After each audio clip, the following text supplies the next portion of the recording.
Good evening. Hi. Everybody. Hello. Hello. Hello. Hello. What's Hi. up? Happy Tuesday, everybody. What's happening? Let's do a Brady Bunch. Yay. Good. We have Cynthia, Lori, and Allison. Might be Hi. an intimate little group today. Good to see you, everybody. Good to see you. All right. Okay, my friends. Let us get started. Let's say a prayer. And we'll start. Let's close our eyes. Big deep breath.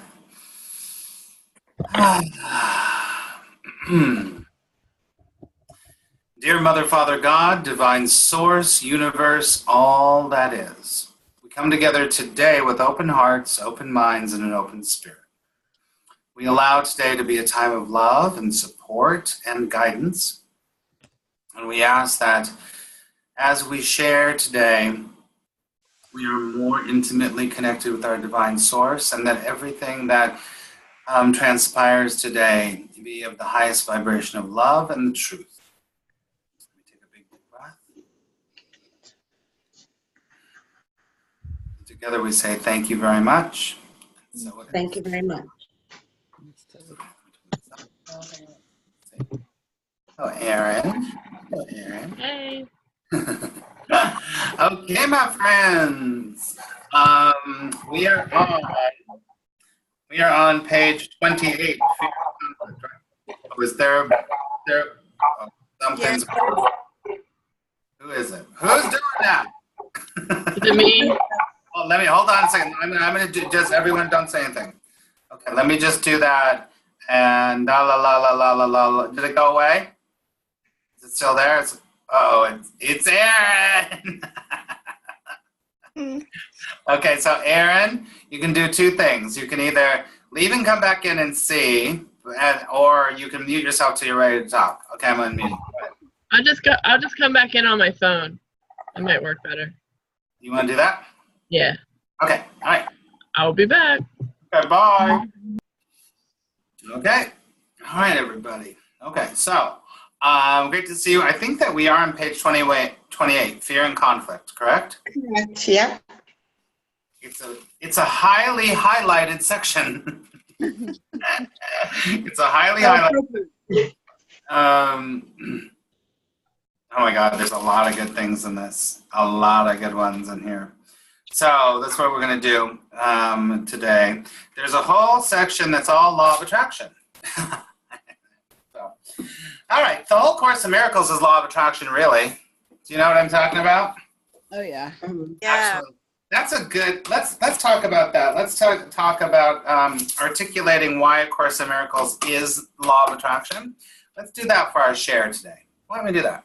How you describe it. So, I believe very strongly that law of attraction, Course in Miracles and law of attraction are two in one. Same thing. So, there's an iPhone user. I'm sure that is Aaron. So, for our sharing today, let's talk about how you believe and articulate why Course in Miracles and the law of attraction goes hand in hand, or is the same.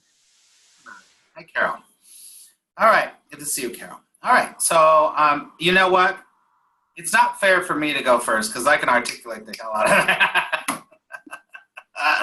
I'll be able to and then it'll take all of your, then you'll be like, So, so the question is, we're going to share and articulate and get out of our mouth how A Course in Miracles and the law of attraction is either connected or it's the same thing. You all understand?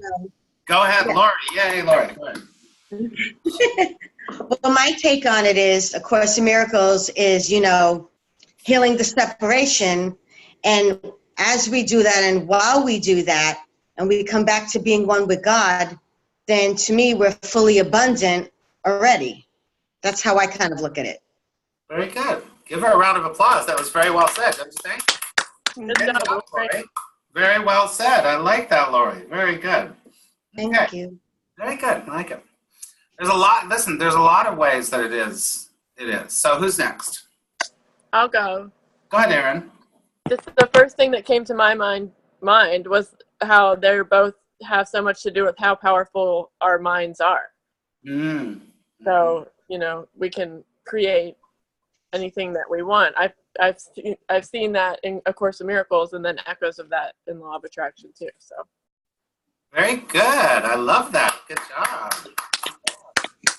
Hey, listen. When my students can articulate this kind of stuff, I know that they're getting it. So, not that you need my approval, but okay. Cynthia or Allison? Go ahead, Cynthia. Cynthia, go ahead. Sure. Okay. Yeah, for me, well, I know several times as I've been reading through, I'll say, oh, that sounds just like Law of Attraction. And there are these specific things that off the top of my head now I can't remember, but like the stream of well-being that Abraham talks about, seems to me is another way of saying God. And so when you flow in the stream of well-being, or you flow with God, then something else Abraham says is, what is it? It's as easy to get a button as it is a castle, which is the same as in Course in Miracles when it says that basically there's no order of difficulty in miracles. That's exactly right. So there, that's what I can articulate right now. Very good. Give her a round of applause. Really good articulation. Very good articulation. And you're right. It says, and that is a perfect example of from text, right? So there are no difficulty in miracles. And so that in order of miracles, that is very Law of Attraction too. Right. Totally. And also there's another part in the course where he says, if you truly realize all the power you have in mountains. That's something hopefully he talks about in Miracles. So very good. Thank you, Cynthia. Allison, what about you? I put some clean clothes in the room. Basically, I feel like having been a student of A Course in Miracles now for several months, quite a long, I don't even know how long it's been, really. But and I was already had studied Abraham. So the similarities are to me that once you come into alignment, which is what Course in Miracles, really the goal is to help you come into alignment, then you realize the abundance is there. It's just a matter of tapping into the right vortex, the right vibe, the right perception. Once we get our perception healed, then, like she said, there's no level that's too difficult. It's all the same. It's easy, no matter if you allow it. Allowing, I think, is the big word. And what's another, very, very well said. Another word for allowing. Does anyone know another word for allowing? Starts with an F. An F? F? Flow? No. Good guess. You gotta have faith. Say. faith. Of course you use music to get us to say it. Right? So the same thing, allowing is the same thing as faith, Yes. right? So you're not going to be able to allow unless your faith is the same as allowing, right? So when your doubt goes down, your faith goes up, right? Right. So, good job, Allison. Give Allison a round of applause. Very good. Thank you very much. Sarah and Karen, good to see you. What we're doing is we're sharing how if you're, I'm not sure if you can put in the chat or whatever, if you're going to talk or whatever today or on camera. We're sharing how we believe. There's something going on with the sound, Max. There's a noise. I hear a noise. Yeah, somebody's rubbing something. Oh. Oh, it stopped. Is it Aaron again? Oh. Okay, let's just keep talking. Da da da la la la. Has it stopped? Yes. Yeah. It's Aaron. What? Oh no, it cut out again. No, Okay. back. It's back. Okay, Aaron, I'm going to put you on mute. Stay on that, but it's not an echo. It's just a scratchy something. So I'm going to put you on mute. But Okay. Okay. Okay. All right. So Sarah and Carol, we're talking about articulating how A Course in Miracles and the Law of Attraction go hand in hand and being able to talk about it. So I'm not sure you're going to be able to talk right now. Sarah, are you able to talk, or Carol, are you able to speak right now?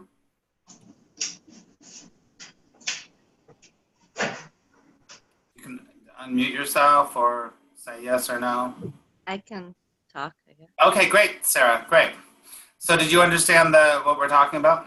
Say it one more time, Max. So we're kind of talking about articulating what we believe is similar, or how Law of Attraction and the Course in Miracles is the same. I guess from my point of view, it'd just all be about vibration, your vibration, keep in mind of your vibration. Kind of think, I guess, that goes hand in hand with the two. How does that relate to the Course in Miracles? A Course in Miracles. Just because you're always with Course in Miracles, watching out for ego. You have to be mindful of that. And that's, to me, kind of keep in mind of your vibration in a way. Yeah. So. Good. That makes sense. Very good. Very good. I wanted to be more specific about it. Really good. That's the truth. That is very much the truth, because it's always the choose again, right? There are so many similarities in it's the same thing. There's one law, and the law is God. The law is love, right? So, so there are so many things. So, I would say that, first of all, I agree with every single one of you. It's so perfect. So perfect. There's so many things about the Course that are exactly the same. And I would say that the main thing, there's a lot of them, but the main thing for me, the relationship between Law of Attraction and A Course in Miracles, is that idea of the healing of the separation. Because when you have a split mind, you have split results. When you have a split mind, you have inconsistent results. But when you have a healed mind, and it comes back to that thing about the flow, right? When you have a healed mind, everything just flows naturally, totally. And so then you really know your co-creative power. Because then as soon as a thought comes, you can manifest it. And then you take full responsibility to be like, whoa, yeah, don't do that. Don't think that. So that's one of the things. And then the other thing is my favorite quote from the Course in Miracles. You see what you expect, and you expect what you find. Your perception is a result of your invitation coming to you exactly as you sent for it. That's Law of Attraction. Let me say it again. You see what you expect, right? And you expect what you invite.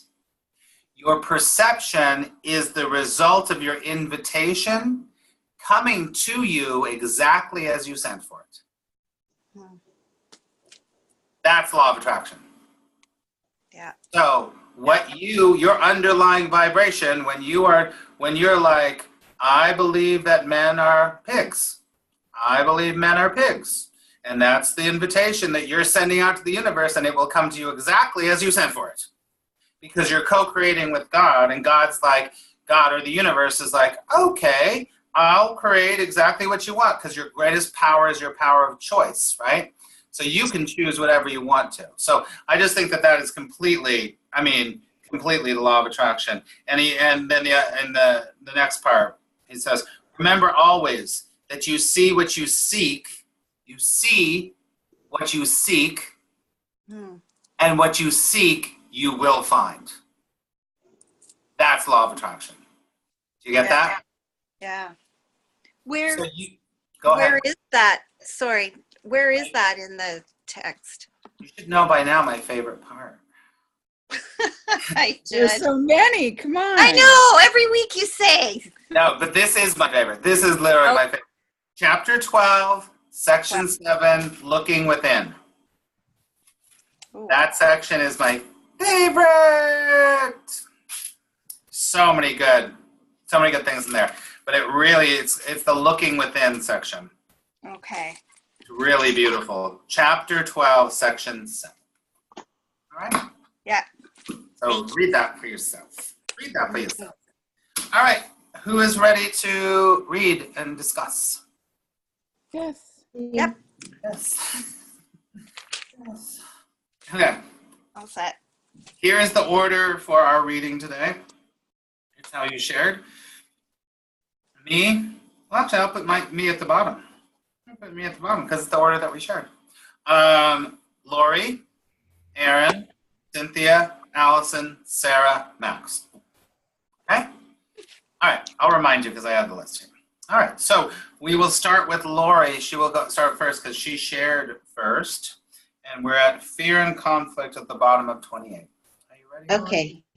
Ready? Yep. All right. Okay. Fear and conflict. Hold on. Being- We need to take a big deep breath. Oh, sorry.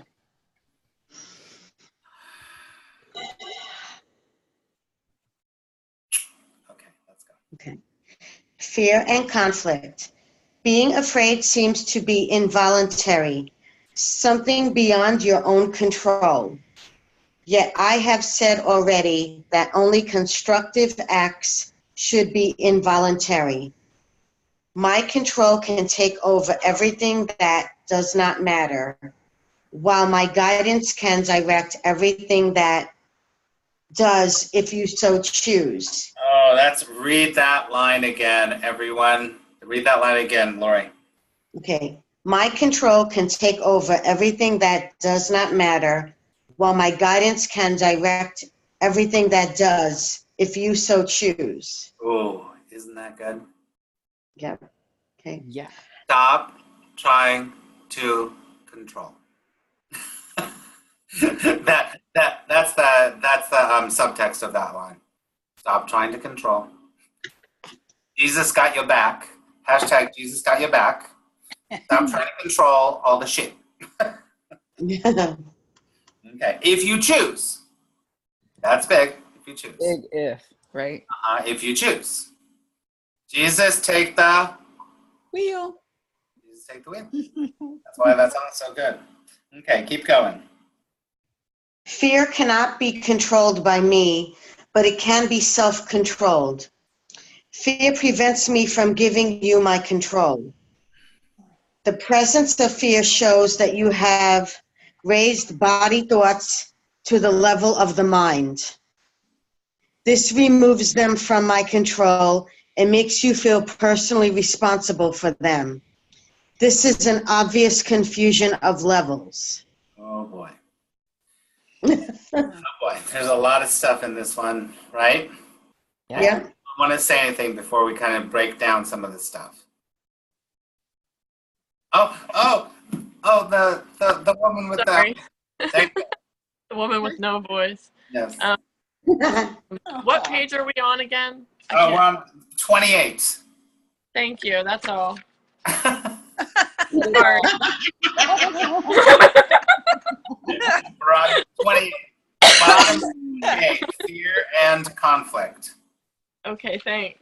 You find it? Okay. I'm good. That I'll was, mute myself. it's actually not doing it anymore. So Oh, okay. actually it's fine. All right. Okay. What is number 4? Lori, read number 4, the sentence number 4. Fear cannot be controlled by me, but it can be self-controlled. Read 5 now. Fear prevents me from giving you my control. Oh. Yeeks. Yeeks. That means Jesus can't take over all the mishigas or craziness if we remain in fear. And fear is, he says right here, we have the ability to control. We have self-control over fear. Where most people, what do you think? What do most people think? That fear controls them. Right. It's the total opposite, right? So as long as you, if you have self-control over fear and you're still choosing fear, then Jesus is like, well, I don't got a horse in this race then. I can't help you because you're using your power of choice to stay on the fear train. I know that sounds rough. It's kind of rough, right?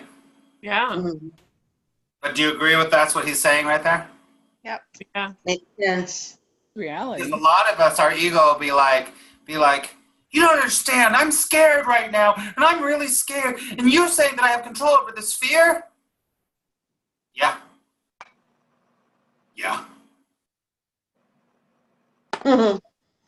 And listen, and that's one thing that's hard for me sometimes. Is that hard for you? Oh yeah. Yeah. Fear comes in many forms, right? Yeah. Fear can come in many forms. But he's saying right here, you have control over fear. And I'm going to say something really clearly that I've said 1,050,000,000,000 times, is that you are not your emotions. Nope. You're the person experiencing the emotion. A lot of kind of I would say some forms of therapy would say that is the worst thing you could tell somebody. Because they say, be your emotion.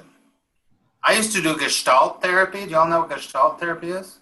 I've heard of it. And Gestalt therapy is brilliant. It's freaking brilliant. It's one of my favorite. But it works with your emotions. It works all about the feelings. And it has you become the feelings. And Gestalt therapy, Cynthia, you probably know about Gestalt, right?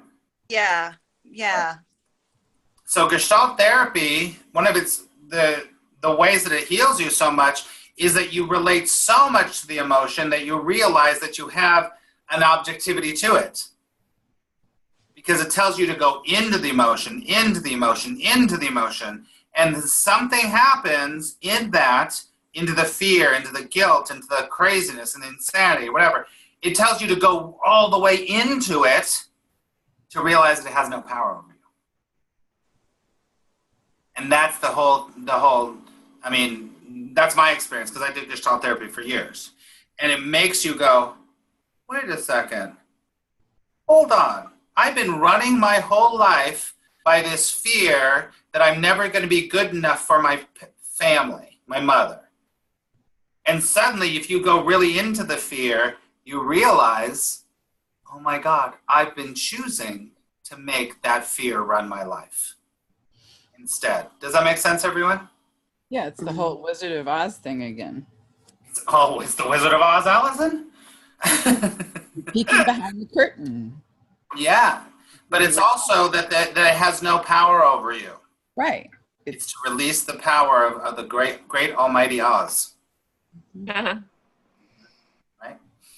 Mm-hmm. So that's what that's talking about, and that's a pretty big deal, everybody. It's a pretty big deal when you really think about it, because once you, and that's why the Course in Miracles is so much like Law of Attraction, because Law of Attraction really works when you heal your stuff. Well, it's always working, but Or the other. you know what I mean, right? Mm-hmm. Yep. All right. Anyone want to say anything about that? Because that will bring up some resistance for a lot of people. You're saying I shouldn't feel fear. You're saying because a lot of psychology says be in touch with your emotion, to be in touch with your emotion, which is fine. But people take that as, oh my God, I am my emotion. I am my feeling. It's just a guide. Well, I think we've kind of been programmed to do that for so long that when I got to a certain point in my life and realized, took a step back and started reading books that led me to A Course in Miracles, I let my emotions lead me around by my nose, just completely and totally. And then I got into judgment over people that were still doing that. And that was a whole nother thing I had to work on, but still working on. Yeah, we're always working on it. But it's programmed into us from birth, really. Mm-hmm. Long time. Yeah, but it's programmed into us, that's for sure. For sure. I mean, we literally have programmed in our society, I am sad. Mm-hmm. I am happy. I am scared. No, you are not scared. You are having the experience of fear. That's all. I mean, even to the language, it's so specific that you're Yeah. like, and you subconsciously take that on. That's one of my favorite things that I've learned from you. Like right at the beginning, it was one of the very first things I ever heard you say, actually, when I started watching you. And now, like, it's cool because my kids are still pretty young. So now when they're like, oh, I'm sad, I'm like, no, you feel sad. Like, so I can start teaching them that early. So I love it. I One of love my it. favorite things. And do they get it? Yeah, usually, I mean, my littlest ones Right, of don't course. really, I mean, they, but yeah, explaining it to my older one, I think is good. Yeah. Yeah. It creates that objectivity so you're not run by the emotion. You can experience it, you can have it, and there's nothing, like I always say in the Course in Miracles, there's nowhere in the Course in Miracles that says don't have emotions. It doesn't say that. Mm-mm.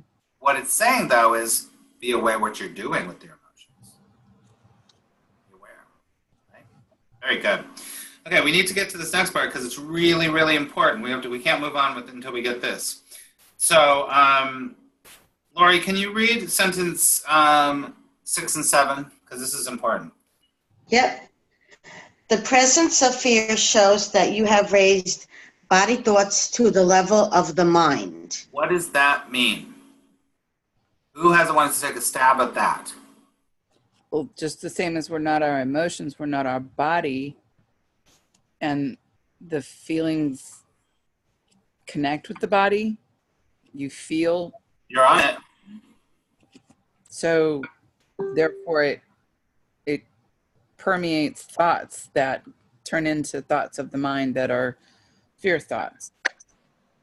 Really close. So but we're talking about one specific emotion, fear, right? Fearful thoughts, right. So fear shows that you have raised body thoughts to the level of mind. Because you're afraid of losing your body. Yeah, bingo. I was Not gonna the say right or wrong answer, but that's the right answer.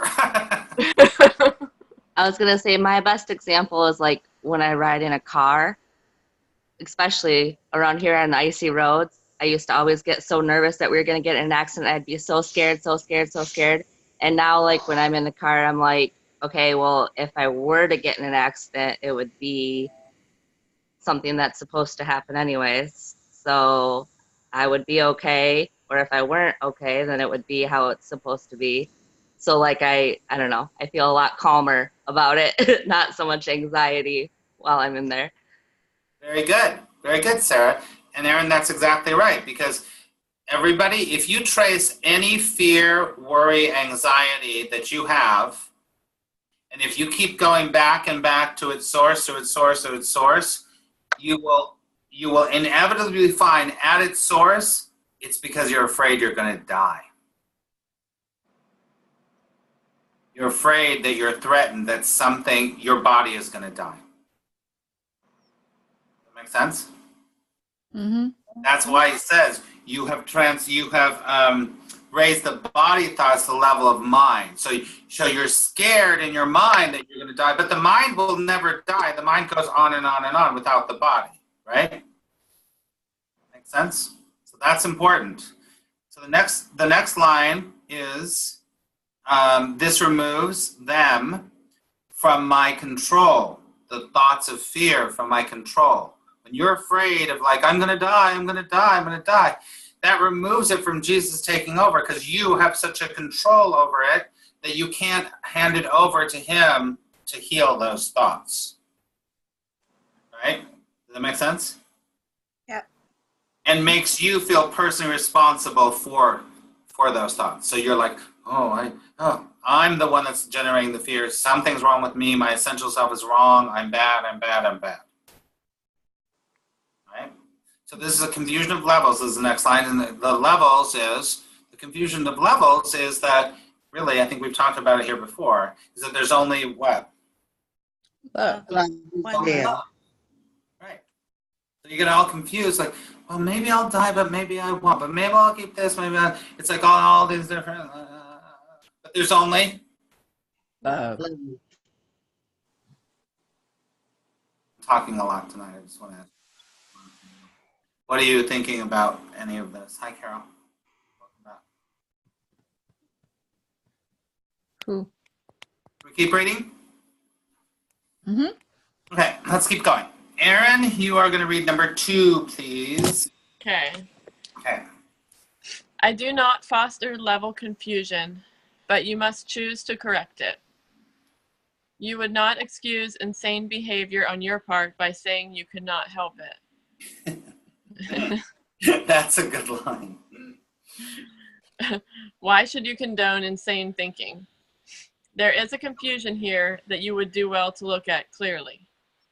You may believe that you are responsible for what you do, but not for what you think. The truth is that you are responsible for what you think because it is only at this level that you can exercise choice. Damn. Yeah. What you do comes from what you think. That's huge. Mm-hmm. Keep going. You cannot separate yourself from the truth by giving autonomy to behavior. This is controlled by me automatically as soon as you place what you think under my guidance. Whenever you are afraid, it is a sure sign that you have allowed your mind to miscreate and have not allowed me to guide it. Whoa. What's that whoa, Lori? No, that's just profoundly true. It's like when you let fear control you, it's almost like you're pushing God away. Very good. That's a good way to say it. Mm-hmm. That's how I see that. Mm-hmm. Because you're relying on your own feeble kind of insane stuff to organize it. Right, and the fear grasps you so strongly that you almost forget about, hey, God has my back. Mm-hmm. You're so consumed. Right, exactly. Because, and that comes back to what we were talking about earlier, because we think we are our emotions. Correct. And if you really know that you're just a being seeing the emotional state that never is disconnected with God, then you're like, it's all good. It's really all good. And I mean, there's so much in that section that I want to cover. Very well. Anyone else want to say anything about this? Well, just connecting back to the, the whole thought of the, fear of death. I've had a lot of clients who actually say that they're afraid that if they let go, the extent of their sadness or the extent of their rage or whatever will kill them. So they're afraid actually they're going to die as a result of feeling the emotions. Yes. So yeah, but fear's the big one. Yeah, it is. It really is. Yeah. But Yeah. I have yet to see anyone die from fear. That's No. what I keep, No, right? that's right. Not at all. Yeah. But what part of ourselves thinks it's going to die? The body. The ego. Yeah. The ego doesn't want you to know that because it is struggling for its life. The ego is fighting for its life. Because if you do that, then the ego doesn't have a job anymore. No. And that's where the rubber meets the road, my friends. That's where the rubber meets the road. When you're like, Yep. okay, this is where I have to completely let go and allow it to happen. It's absolutely beautiful. I do love this. You could not excuse insane behavior on your part by saying you could not help it. Mm-hmm. Right? Why should you condone insane thinking? So you're like, I don't know. I'm not sure even I even agree with that. You would not excuse insane behavior on your part by saying you could not help it. I think a lot of people do that. They do that. Every day, all the time. Help it! I'm sorry. I didn't know that I actually was like ripping you a new asshole. I didn't know that I was. I actually kind of disagree, and that's one of the few times in the course I disagree. I kind of because you see people, and they do. But his point is, that's what's happening in your thinking. So why? Because all of us here are conscious enough to be like, I got to take responsibility. I was crazy. I was crazy. I'm sorry. Right? All of us in this room would do that on some level. But so why would we condone insane, crazy thinking when we wouldn't condone our insane behavior? Because other people can see your behavior. Because other people can see what you're doing. They don't necessarily have to know what you're thinking. That's exactly right. Mm-hmm. Because your actions speak louder than words. Your actions are what you believe. Always. The truth is that you are responsible for what you think. Because it is only at this level that you can exercise choice.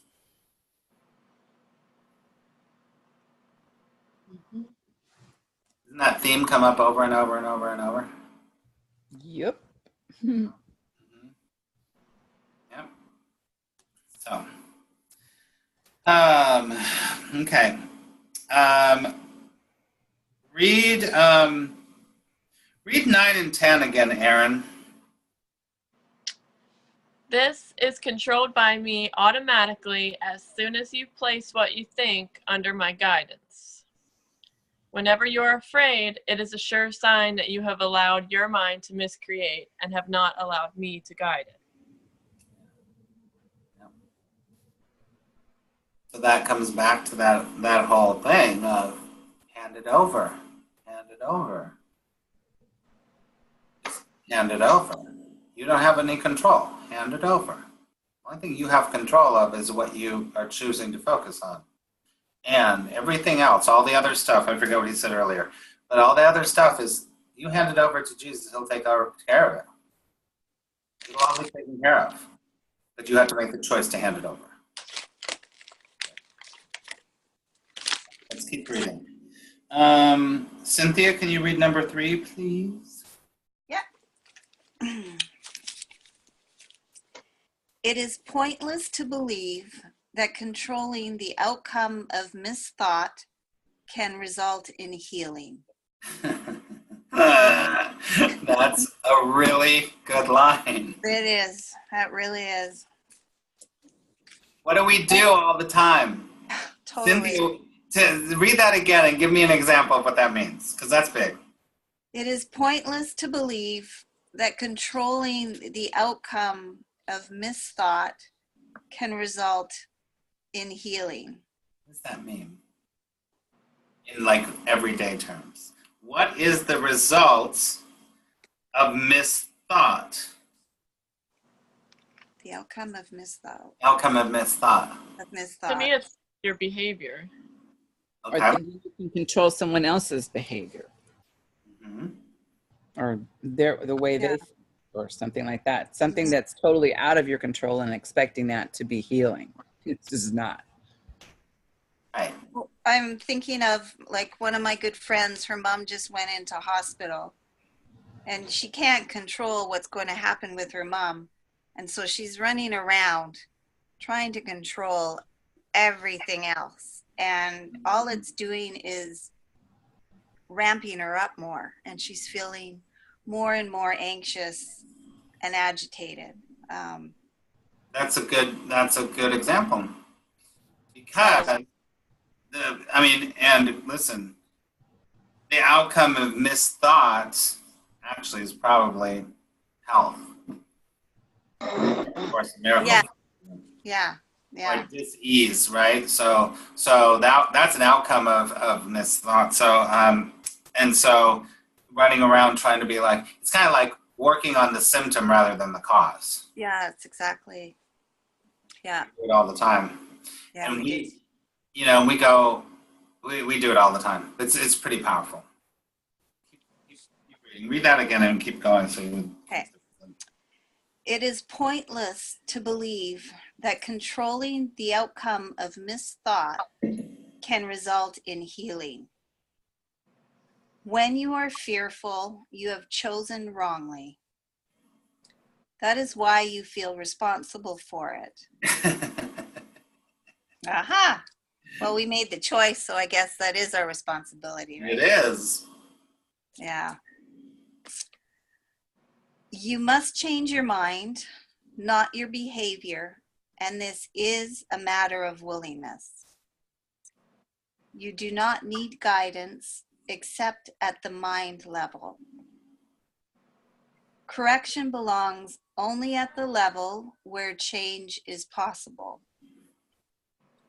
Change does not mean anything at the symptom level where it cannot work. What we just said, right? Yeah, that's exactly what you just said. Yeah. So it's like, oh boy, you have cancer. So that's the result. This is so obvious, but there you have cancer. So that's the result, right? So then you're trying to cure the cancer. No. You need to go back to the source, and that's where you need to tend. And always source is mind. Only thing, the mind. That's why people that have been diagnosed with life-threatening illnesses and cancers and everything and like that, the people that go into support groups, prayer groups, start to work with their mind and their spirit, they have a 50 to 70% more likely chance of beating the disease. Because they're working on their mind. Right? I've heard somebody say before that that's the difference between curing and healing. Like curing is working on the symptoms, and healing is working on the source of the symptoms. That's a good distinction. I would agree with that. I'd agree with that. But then healing doesn't always result in a cure.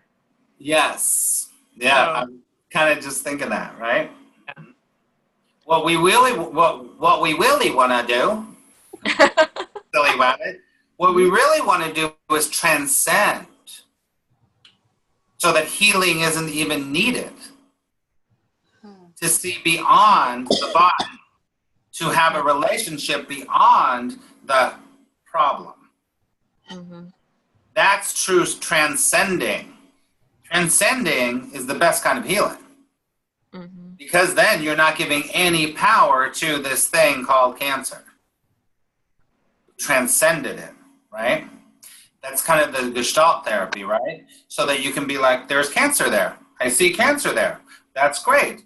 But it has no power over my connection with God. So we want to go beyond healing and curing to transcending. Mm-hmm. Make sense? It's really powerful stuff. When you think about it. Most of us are trying to run around going, cure the cancer, cure the cancer, cure the cancer. You know what? It still keeps, from a law of attraction point of view, cancer in the vibration. Mm-hmm. And it's giving it power. Just like a bad relationship could have giving you power that's affecting all your subsequent relationships. Just like being, abused when you were a kid, that you're still keeping that in the vibration, that it has any power over your connection with God. Take a deep breath, everyone.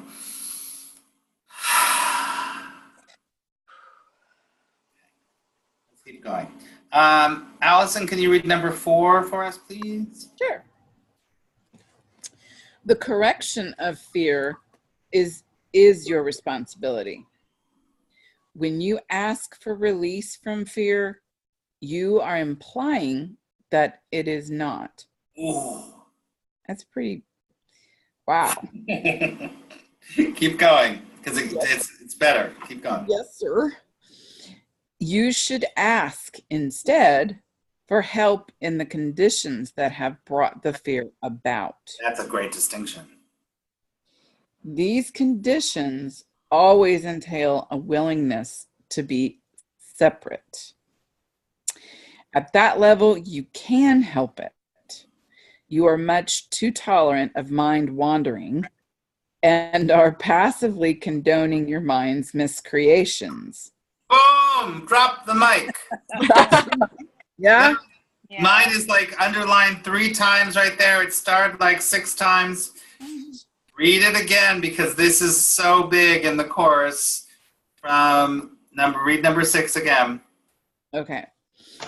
You are much too tolerant of mind wandering. Yes, I know. And are passively condoning your mind's miscreations. Yep. Think about that. That's so huge. He's just said, you have the responsibility for your fear and you're not doing it. And then you're like, oh, well, okay. But then we're like, our mind is like all over the place. We're like, I'm happy. No, I'm sad. No, I'm successful. No, I'm a failure. No, I'm really bad right now, but I'm not. That is being far too tolerant of your mind wandering. That's why we meditate. Because meditation helps you to see the wandering and not have to get on every fucking train that goes by. You can just go, there's my fear train. Interesting. How fun. There's a thing that's telling me that I am the most unlovable person in the world. How interesting. I don't have to get on it and make it who I am. That's why meditation, true meditation, that constant separation works. Don't get on the crazy train, whatever you do. But instead, just stay in your peace. Being the observer has helped. I mean, when I can really be disciplined enough to go, no, Yeah. don't go down that road.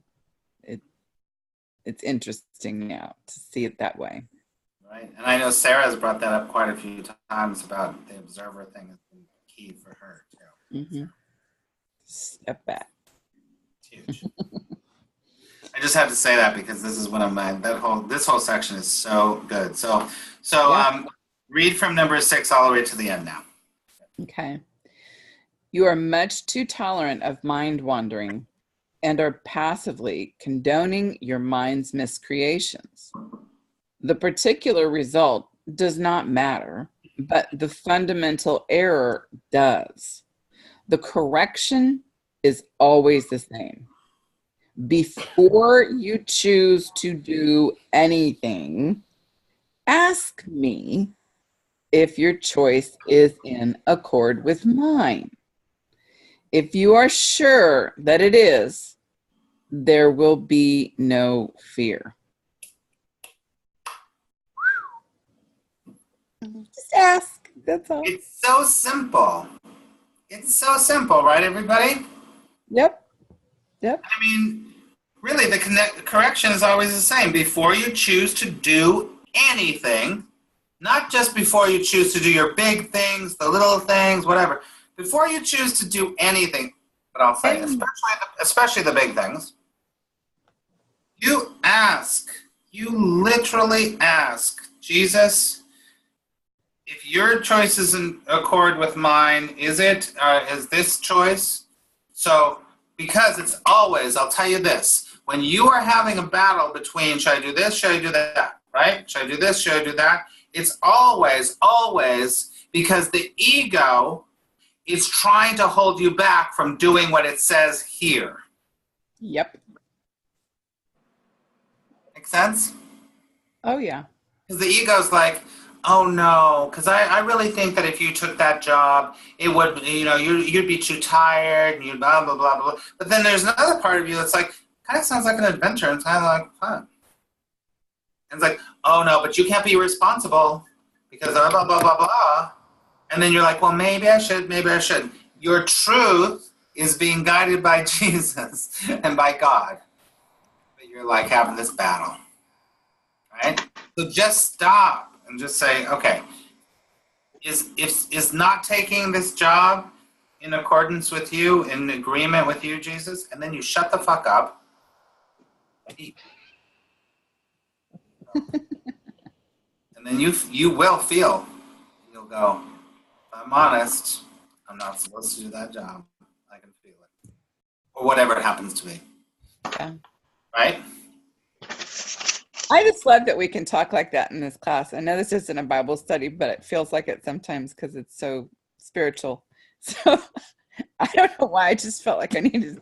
Well, you signed up with me. We So. back the fuck up. I love that we back the fuck up. Yeah. And then we shut the fuck up. I love that. I just wanted to say that. But doesn't it drive it home that it's like, this is it. This is it. Sweetie, there's no reason to say, but isn't it? It's just awesome. I love it. So true. So true. Yeah, I love it. Thank you for saying that. So if you get a vibration that is totally in accordance with God and Jesus, you're not going to have any fear. You're going to be like, well, this is what happens when you do this. And if you practice this kind of decision making, this is what you'll do. You'll end up going, well, of course. Uh-huh. You're going to be like, yeah, of course. Of course I shouldn't marry him.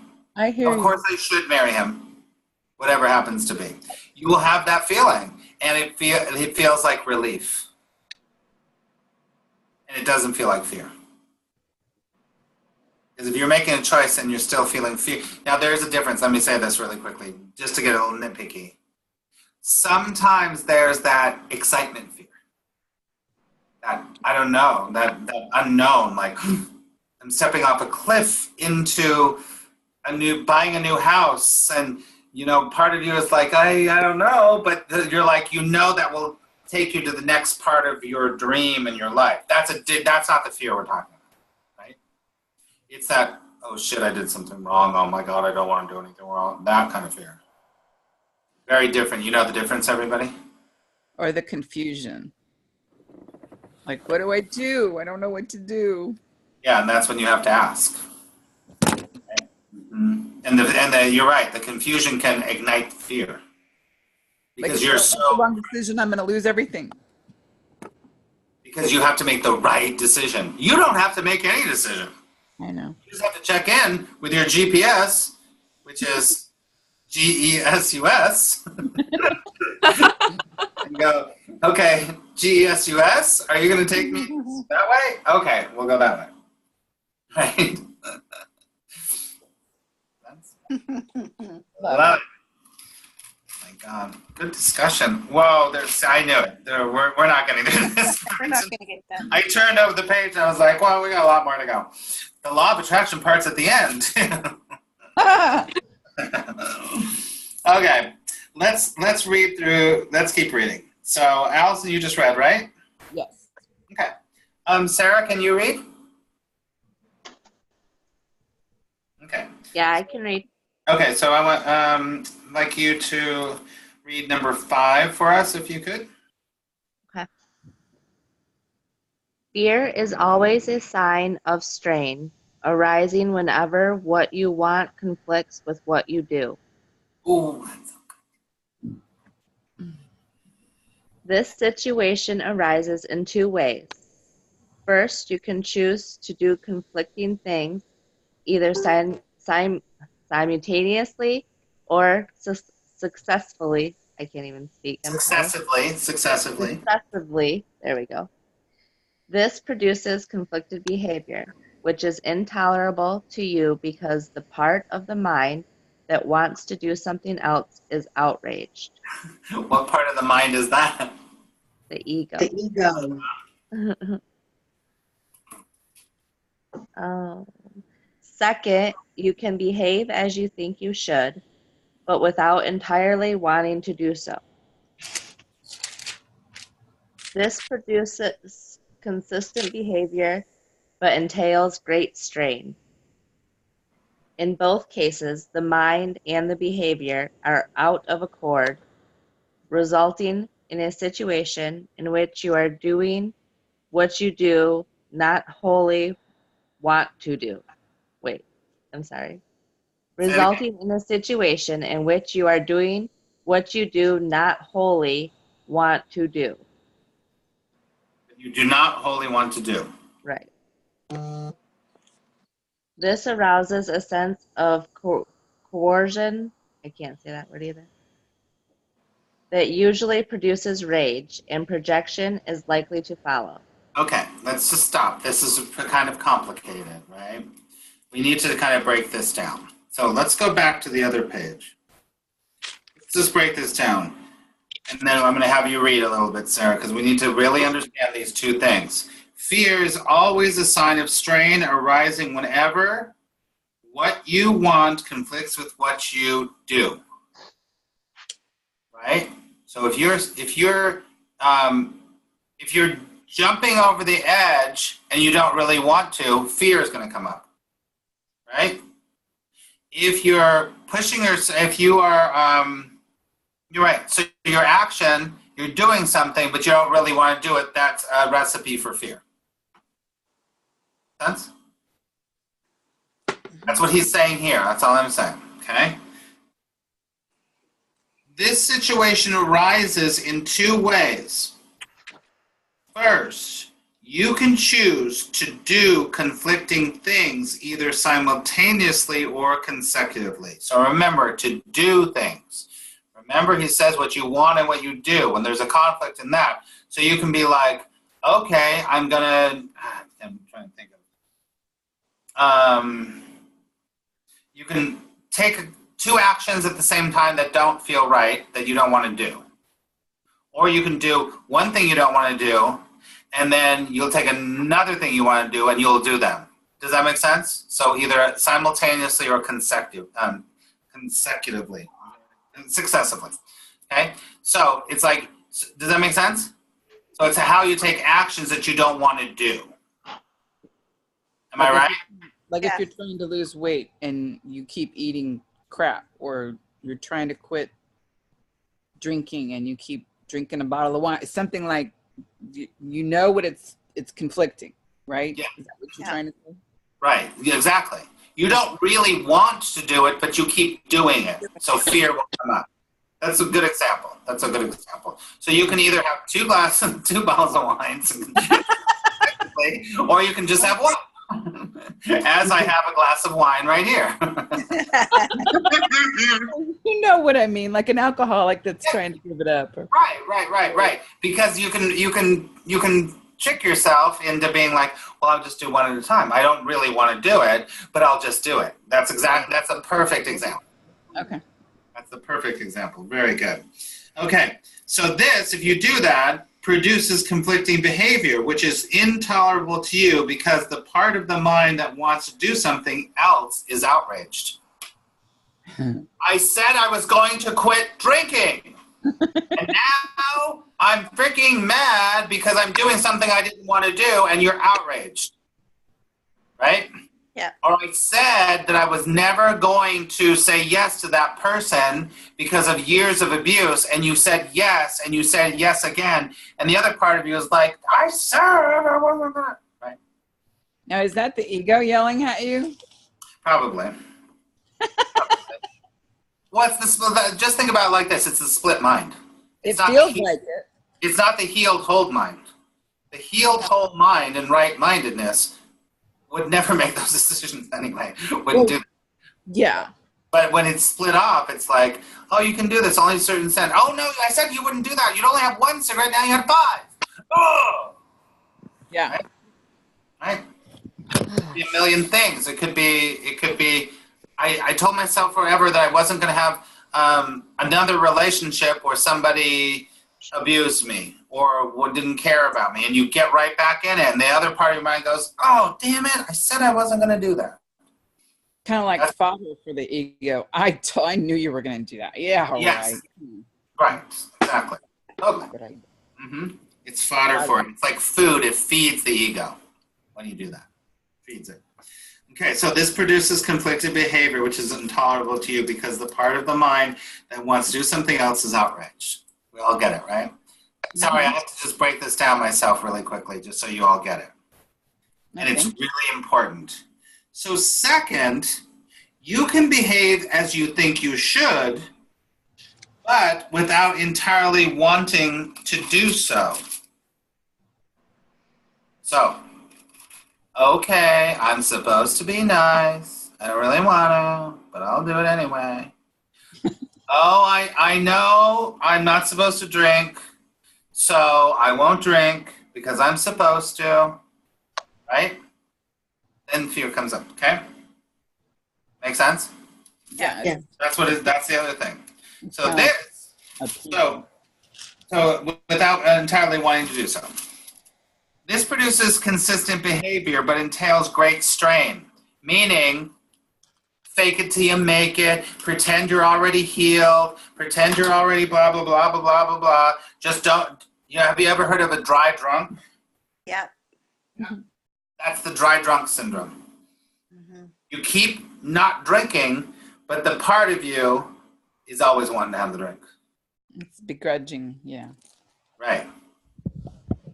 So it produces consistent behavior. I'm not doing that. I'm not going to drink. I'm not going to talk to those kind of guys anymore. I'm not going to allow them to ruin my life. I'm not going to do that. It's consistent behavior, but it entails great strain because you're always policing yourself. Say yes if you relate to this. Totally stresses you out, yeah. Yes. Mm-hmm. Right. So much stress. But in both cases, both of those situations, the mind and the behavior are out of accord. Right. Resulting in a situation in which you are doing what you do not wholly want to do. This arouses a sense of coercion that usually produces rage, and projection is likely to follow. So we This is project so it out. common. This is so common, right, everyone? Oh yeah, then we project. I can think of a bazillion different examples from my childhood, but it got projected onto anything and everything else around that person, but it was never that person. That's right. That's why one of the lessons in the course is I'm never angry for the reason I think I am. Mhm. Never. Because you go through that insanity and then you're projecting all your crap onto the little nice lady that just said, here's your change at the cash register. And then suddenly you blow up at them. Snap. Snap. You know what I'm talking about, right? Oh yeah. I did it the other day. When I came home from New on York. my trip, and I was just freaking out.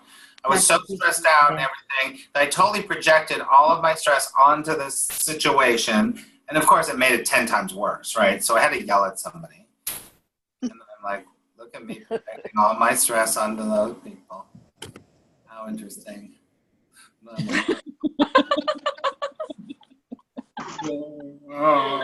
And my ego was like, but I'm right. But it was this exact same thing. I just projected my stuff on them.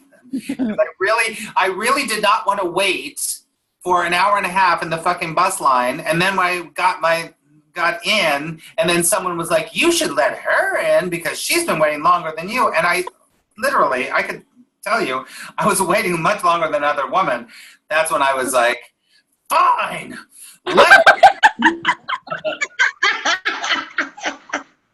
Just fine. Literally, like, fine. I was like, yeah. My ego was just in full outrage. Like, dude, you don't even know. You think that I'm a bad person because I'm not letting this woman or this girl go in front of me. Blah blah blah blah blah blah. I was like, thank God I had my vaporizer next to me, so I could just be like, okay, now I get to wait for 3 more buses that aren't going to come, and I'm going to wait for 2 more hours. It's okay. Yes. But we've all been there, right? Oh yeah. That's the example of projection. It's like, I'm doing something I don't really want to do, but go ahead. Yeah. I'm a good person. You can go ahead of me. You're a woman. You should go. And in that moment, I thought to myself, oh my God, I wish all my students were standing right in front of me right now.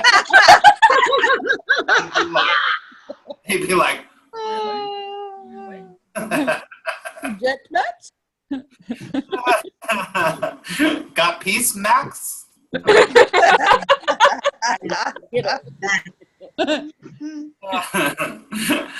Of course, I'm only explaining this because we all can relate, right? Yes. Totally. And if we can't like put this work into what we're doing every day, it's kind of like. Well, we Should should. have had some Skittles. So good. So let's let's move on from the rage. All right. So Sarah, you were reading. I just wanted to write that down. Sarah, you stopped at 8, right? Okay. Yeah, I believe so. Yeah. Whenever there is fear, it is because you have not made up your mind. Your mind is therefore split, and your behavior inevitably becomes erratic. Correcting at the behavioral level can shift the error from the first to the second type, but will not obliterate the fear. Right. So it's like why diets never work. Because all you're doing is addressing the behavior, not the cause. You can listen. You could go forever and be like, I am no carb, no carb, no carb, no carb, no carb, no carb. But literally, underneath, you have such a fear of eating a carb that you might as well just eat a whole freaking thing of bread. Does that make sense? It doesn't really address the real thing. It doesn't address the real thing. All right? That's why diets don't work. That's exactly why diets don't work. Another example why law of attraction is the Course in Miracles. Because what you resist persists. You'll create what you defend against. So if you keep saying no, no, no, no, no, no, no, no, no, in that behavior, but my behavior is saying one thing, but my underneath like feeling is that I really want a fucking cigarette, and you're not smoked for 3 years, and still there's that thing underneath that says I gotta have a cigarette. You haven't really healed, and you haven't transcended it. So there. Yeah. Transcend it. So in the meantime, do you just smoke the cigarette? Okay,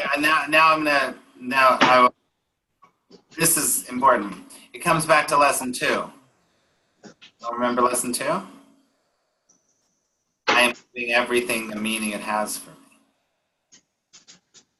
So if you assign having that cigarette as your downfall, then you probably shouldn't do it. But if you let go of the meaning you have placed on the cigarette, and you just go, and truthfully, not like covering up, if you're like, you know what, that cigarette has no power over me. Just have a cigarette. Whatever. First of all, it's going to be a lot easier for you to have 1 or 2, and then be like, oh, no, I don't want one anymore. Okay. So it's everything is your mind is placing a meaning onto that thing. And when you place that meaning on that thing, that's when you have to reevaluate and go, okay, I look at that as like my gateway to hell. Well, maybe I shouldn't have it. Because it will be your gateway to hell. It's kind of like when you're so tempted to go out with the guy that you know is a total dick. But the sex is really good. You get it? Yeah. And you still do it anyway. Yep. But if you're like, oh, there's that, I'm going to use a bad word again. There's that guy that's a dick and we have really good sex or whatever, it doesn't mean anything. It's just, it is what it is. But if you have all this other stuff on it, and one day he'll leave his wife, and then one day we'll ride on a Harley into sunset, you probably shouldn't do it. Run. Does that answer your question, Aaron? Yeah. Also, once it's in the past, it doesn't exist anymore anyway, so what's it matter? Very good, Sarah. That's exactly right. Right? because we're all operating on, in the past, I was addicted to cigarettes. In the past, because you have put a label on yourself that you have a problem with bad boys. That's not happening right now. That is your past, and it's not even true. It's not even real anymore. You in this moment could see it completely differently, and, you know, hooking up with the bad boy is not detrimental to you now. It was in the past, but not now, because you've changed your meaning of what that is. That's why in The Secret, in the movie The Secret, that's why Neil Donald Walsh, who all of you know, wrote Conversations with God, right? That's why in that movie he has one of my favorite lines. It's like, if eating a bologna sandwich brings you closer to God, eat the bologna sandwich. Get it?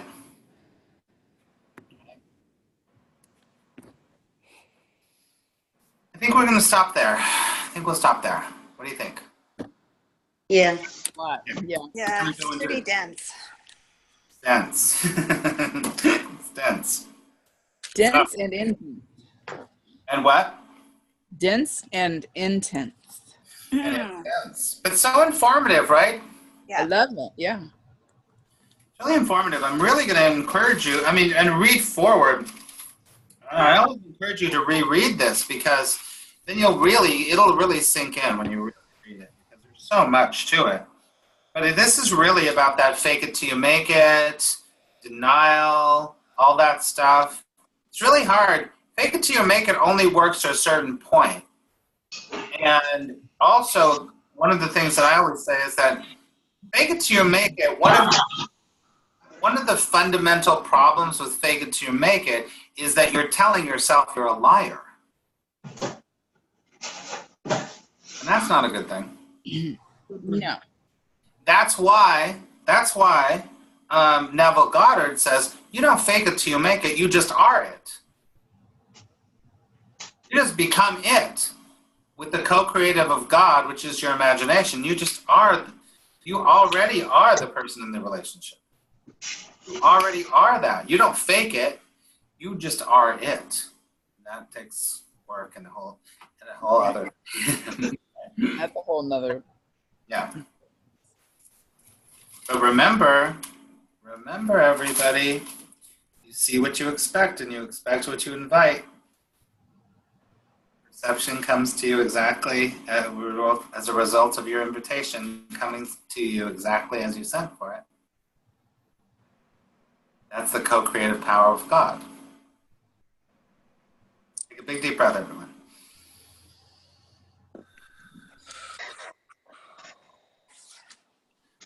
Let's share what we took away from today. There's a lot. We didn't get to you, Carol. Sorry. So let's just talk about what really stands out for you. I'll go first. I am definitely gonna come back to one of my favorite things. Paragraph 4.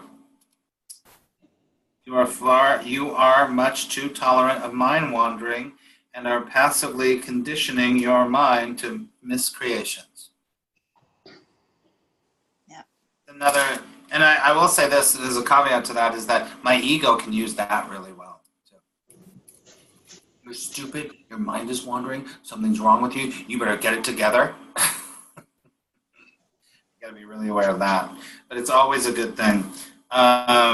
Good thing. And the whole thing about fear really stands out for me, of course, you know. That I have control over about fear. I have control over it, what I'm going to do with it or not. It's just a thing. You know, it's really interesting. I want to say this just occurred to me. You know, on the positive end of the emotional spectrum, you know, joy and love and cheering and, you know, all the good shit, right? So that's on one side.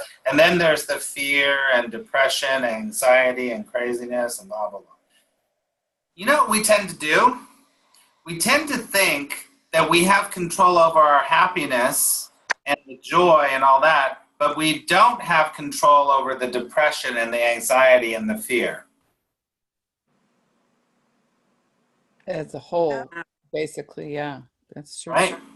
They Yeah. think, well, especially in society now, they want to give you prescriptions. They want to get you into counseling. You need this. You need not that Because you counseling is can't bad. control it. It's too much. You can't control your fear and your anxiety and your depression.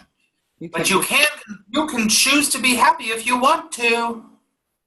Because there's nothing that people can sell you to have to do with your happiness.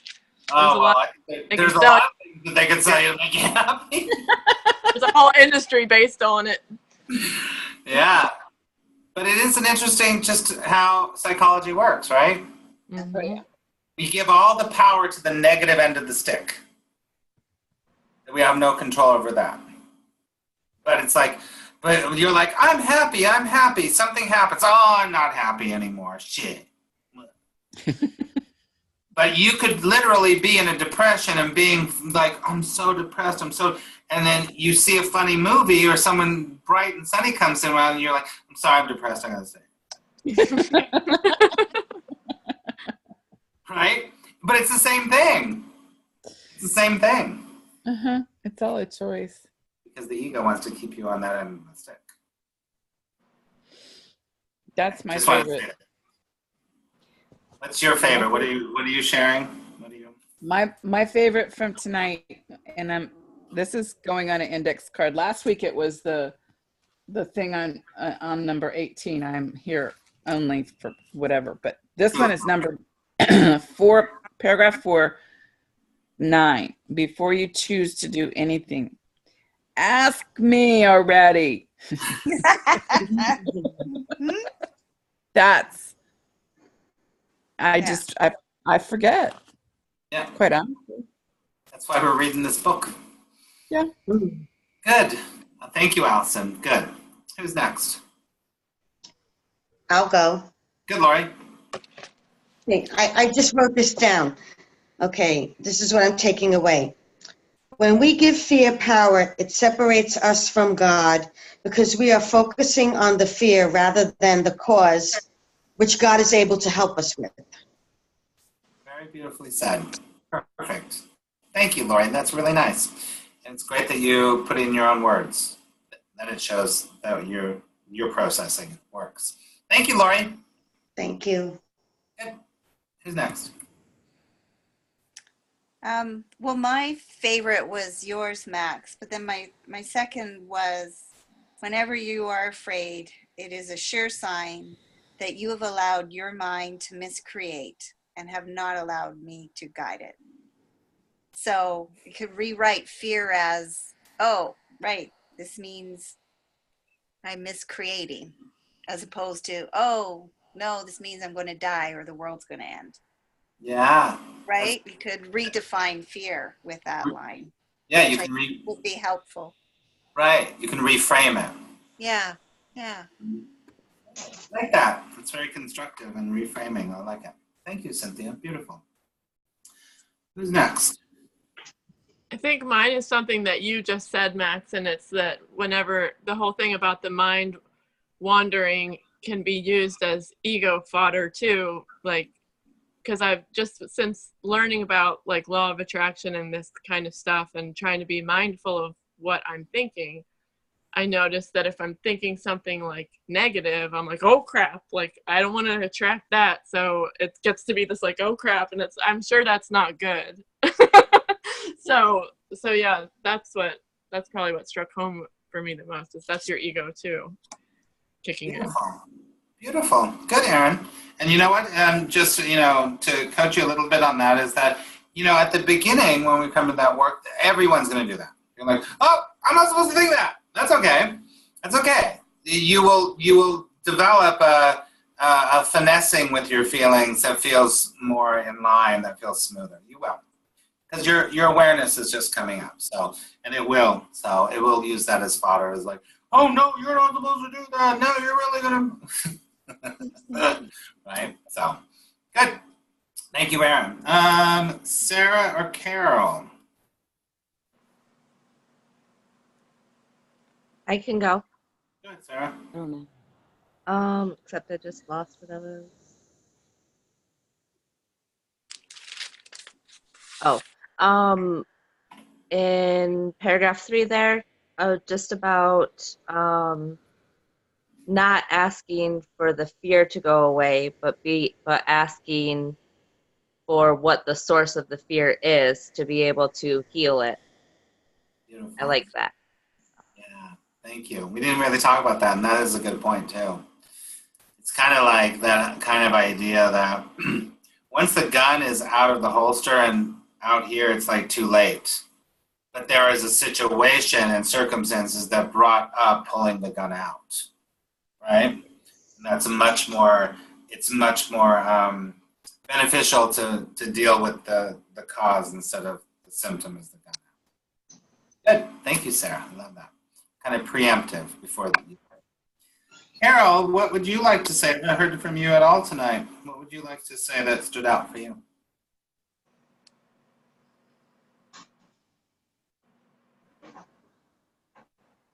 I think she's muted.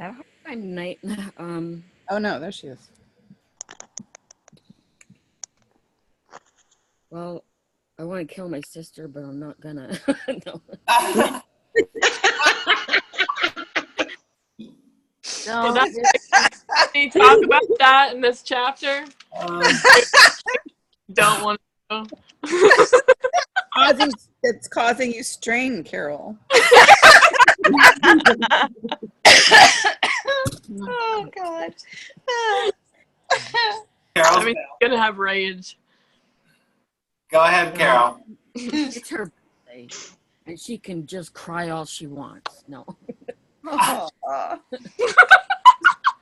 I'm getting anything for her. So there. No, she just turned 50. She can't believe she made it that long. No. Oh, okay, I'm better. Yeah, so I just know that I don't want to be behind you in the bus line. I'm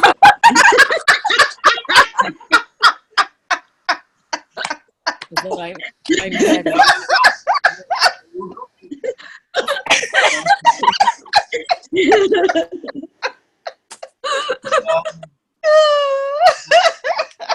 Carol. Listening. I love you. I love you. I love you. Like, here, let me just reach up here and grab that. Really was awesome. And everything that was brought up was like hitting home, you know. I think you said something about the dry drunk, and it's like, okay, I haven't drank in 25 years or longer.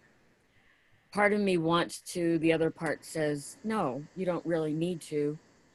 And when I get right to it, and if I was right there, I probably wouldn't drink it, because I know we've just had a lot of people in the past week around here die because of alcohol. You know, and it wasn't just because of an accident. It was something that they committed suicide, and so it was like, you know, that's another reason why you don't want to take that drink.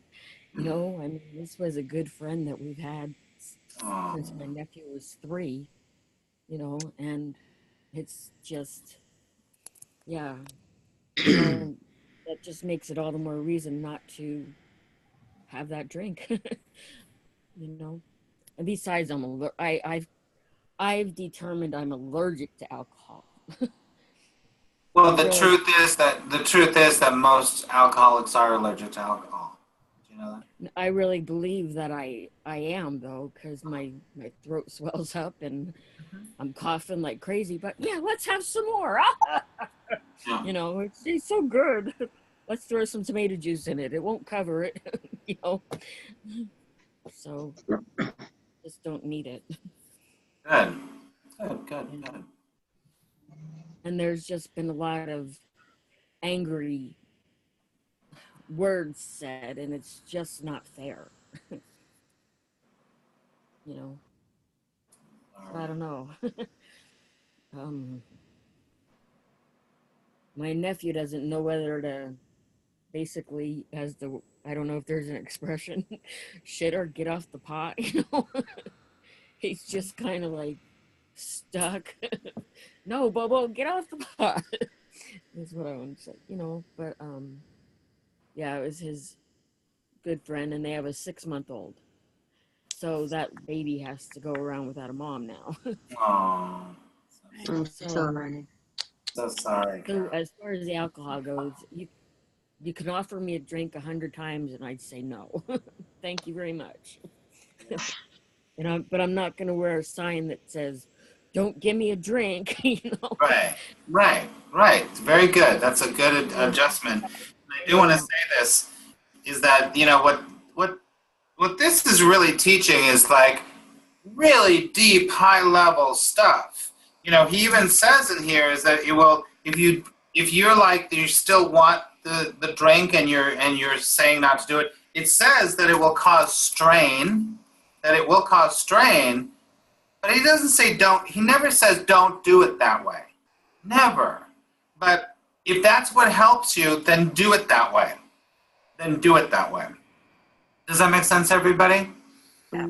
Just know that there are different, I mean, he's really asking you to truly transcend anything. He's saying, well, both of those ways are really tough, but you can do them, and that's okay. But whatever you're capable of doing, then do it. So I'm totally supporting you, Carol, in doing that, and that's how a lot of people have to be, you know? It's rough, and especially in something like this, when it's stressful and it's sad and it's scary when that happens. And like, you know, everybody just says, "Oh, my dad was an alcoholic, so of course you're going to be one." You know, that's bullshit too. Good. That is bullshit. That is. Because you can bullshit. choose. You can choose whether or not you want that drink or not. Yeah. I moved out here to Montana. That's all there was to do. Honest. Yeah. I was a 17. Drinking age was 17 at the time. And the first thing a friend did was hand me a beer. Yeah. And I was like, holy crap, Mom, I could drink. Yeah. And then it was like, wow, I'm drinking a lot.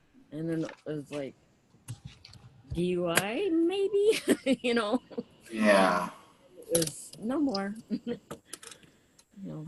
Good. I mean, that's the truth. You know, we will we'll find, the ego will find any way to keep us occupied, right? To keep us engaged in some way. And if there's a lack of, you know, intellectual stimulation or other stimulation, it will take whatever's in front of it and turn it against you. So, Carol, would you mind if we say a prayer for your friend that crossed over? Thank you. What was her name? Alicia. Let's all close our eyes. Let's all take a big deep breath.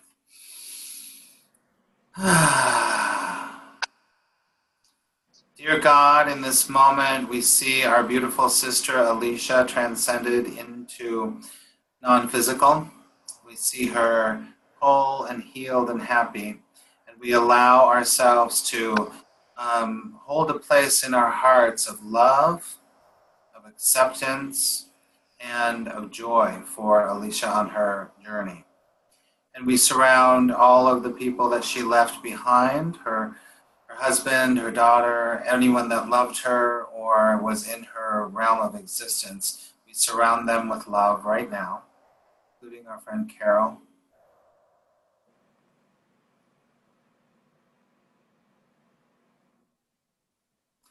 And feeling that beautiful power of the healing energy of God.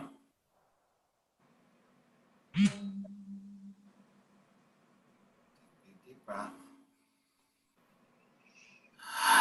And we also say thank you so much for all of your contributions today, all of your beautiful souls. We look at ourselves and we allow ourselves to accept ourselves exactly as we are, which is the perfect children of God.